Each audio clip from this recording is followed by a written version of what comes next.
মানুষ মারা গেলে পাশে বসে কোরআন তেলাওয়াত, খাবার আয়োজন, তার পাশে বসে কোরআন তেলাওয়াত করাটাও সুন্নাহ সম্মত কোনো কাজ নয়।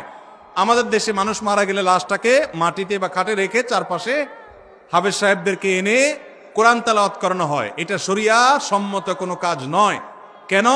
কোনো মানুষ মারা যাওয়ার পরে কি কি করতে হবে শরীয়তে বলা আছে না নাই? আছে না নাই?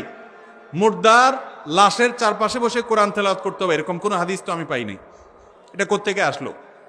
কোরআন তেলাওয়াত যে করবে তার লাভ হবে।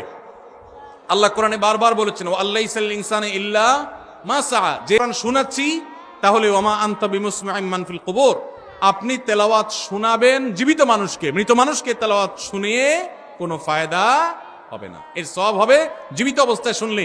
এই লোকটা জীবিত অবস্থায় শুনলে সওয়াব পাইতো, মারা গেছে এখন তার সামনে কোরআন তেলাওয়াত করলে প্রতি অক্ষরে 10 নেকি, এমন কোনো কথা নাই। এজন্য এইটা দূর হওয়া দরকার। বিশেষ করে এখানে যারা মুর্দার চারপাশে এই যে গোল হয়ে কোরআন তেলাওয়াত করে, এরা সবাই টাকা নেয়।